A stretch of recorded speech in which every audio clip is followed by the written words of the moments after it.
Inside the Game, brought to you by the all-new GMC Sierra. That's professional grade.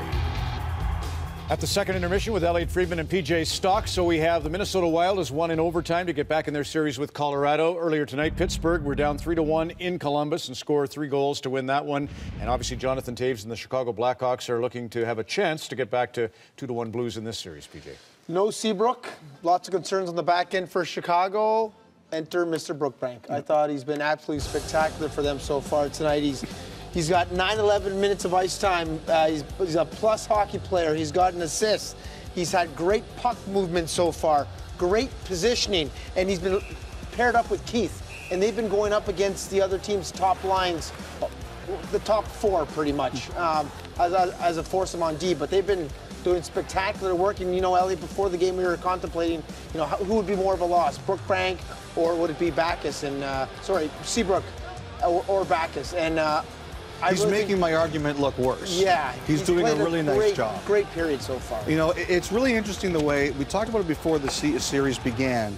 This year during the regular season, Quenneville used Oduya and Hjalmarsson against the tougher opponents than Keith and Seabrook. He kind of rested them. Tonight, Keith has caught up to those 2 on minutes because of all the power play time. But again, for the most part at even strength, he's making Hjalmarsson and Oduya work against the more minutes to save Keith. And also what's interesting is that Toews and Kane are way up on their ice time than normal for this point in the game.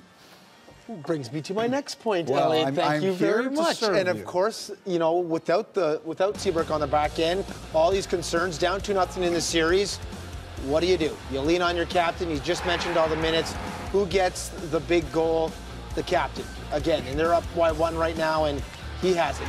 Miller has been great, not on that shot. Nonetheless, 19 put it past him. In the next block, we're going to discuss the Tampa-Montreal game for tomorrow night. But obviously, the disallowed goal in the game at the Bell Center on Sunday night reignited the debate about video review. Elliot, you certainly led that conversation. We had it last summer. The governors looked at double minors for high sticking. A lot of times it's a player's teammate stick that clips him, so they hated that, and Philadelphia's already lost a game to New York in these playoffs. Here's 2 examples of puck over the glass. Obviously, with Minnesota winning in overtime, just at the tail end of regulation, Colorado fell. This was, of course, from the Blues-Hawks series where there was a shot. Joel Quenneville will remember that. Yeah, call. He will be. He got balled out. And then we had the game tonight where Stastny was hot because obviously Jonas Brodin had flipped it out and they didn't catch it. It was a very difficult call, both cases. So, video review, my question is, they almost had it for high-sticking double minors. They didn't at the last second do it, Elliot. Right. How come? And will we have it now on either this or goaltender interference? Colin Campbell said that Lou Lamoriello came up with an issue, and that is what happened if there was a delayed penalty late in the game and the goaltender was out and a goal was scored. They just didn't have an answer for that, so they decided to pull it out and say, we've got to review this kind of a situation before we bring it in. Campbell did say at the time that there wasn't a lot of support for puck over the glass.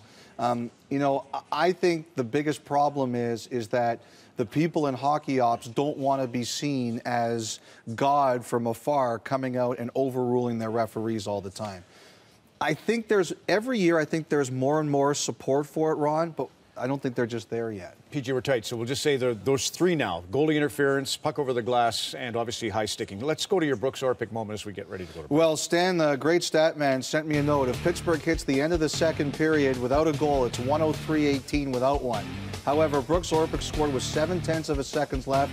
Maybe the goal that saves Pittsburgh's season. It just reminded me of last year in the playoffs, that series where the Islanders scared the wits out of them. It was Orpik that ended it in Game 6 with the overtime winner. When we come back, Montreal-Tampa, the big train, Steven Stamkos. He scored a beauty in Game 1. This was last night, and it's just a joy to watch him skate. Simple as that. We'll get one ISO look. We'll assess Steven Stamkos, his ice time, and look ahead to Game 4 at the Bell Center in Montreal when our coverage of the Stanley Cup playoffs on Hockey Night in Canada continues in a moment.